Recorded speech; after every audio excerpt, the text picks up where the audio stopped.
көч бара түзөлөт дегендей, биринчи курултайды өткөргөндө билесиңер, биз мындай алдын ала сүйлөөчүлөр ошол жактан өзүңөр чечип келгиле, ким сүйлөйт деп биз 100-150 киши деп айткан эмеспиз. Андай баягы тажрыйбабыз жок эле да. Келип анан залда микрофондорду коюп жазылып келип анан сүйлөсө дегенбиз. Укмуш азап менен өткөн. Могу жерге бир 50дөй киши туруп алып бир жерде төраганы сөгүп, ашата сөккөн да. Дагы микрофонго микрофон жок сөккөн үчүн жазылбай калды баягы немеге. Мен бир жерде отуруп угуп отурдум да. Ушинтип өткөн биринчи курултай. Анан экинчи курултай жакшынакай өттү. Мына үчүнчү курултай жакшынакай өтүп атат эми. Улам барган сайын көч түзөлүп баратпайбы? Анан дароо эле келип туруп эле баягы мыкты Үсүнбүшта проблемасын айтпады көчө. Эчтеке чече албай атам деп.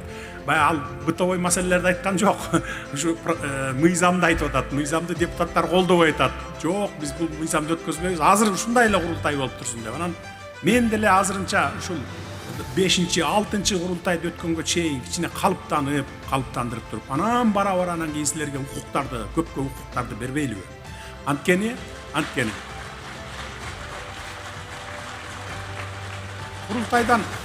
курултайдан биз уксаңыздар эми. Курултайдан биз укук, права жана башкаларды биз аябайбыз. Эмне үчүн мындай айтып атам? Анткени биринчи курултайдын делегаттары шайланып келгенден кийин кайра жерлерге барып туруп, айыл өкмөттөрдөн кабинет сурагандар болгон. Балким араңыздарда деле отурса керек биринчи курултайда катышканда. Кабинет бер, мен курултайдын делегаттымын. Мен бул жерде деген өкүл болуп турушум керек деп туруп.